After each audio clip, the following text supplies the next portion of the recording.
Hi, I'm Kyle Thomas with Tomahawk Attachments, Napney, Indiana, and today I have here our 66-inch solid bottom one-cylinder bucket grapple.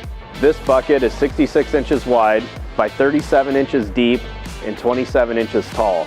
It weighs 445 pounds. This bucket features a rolled rear bottom for easy clean out and added strength. It features a 10 gauge wrap, and it has a 6-inch wide by 1/2 inch thick welded cutting edge. The top clamp is made out of all 3/8 material, and it has a 2500 PSI cylinder on top with a cylinder cover for protection. All of our attachments are powder coated black and built with the highest quality. Come see us today at 1952 West Market Street, Napney, Indiana. Our retail store is open from 7 a.m. to 4:30 p.m. Eastern Time. You can also order online at tomahawkattachments.com. We offer free shipping on our attachments to the lower 48 states.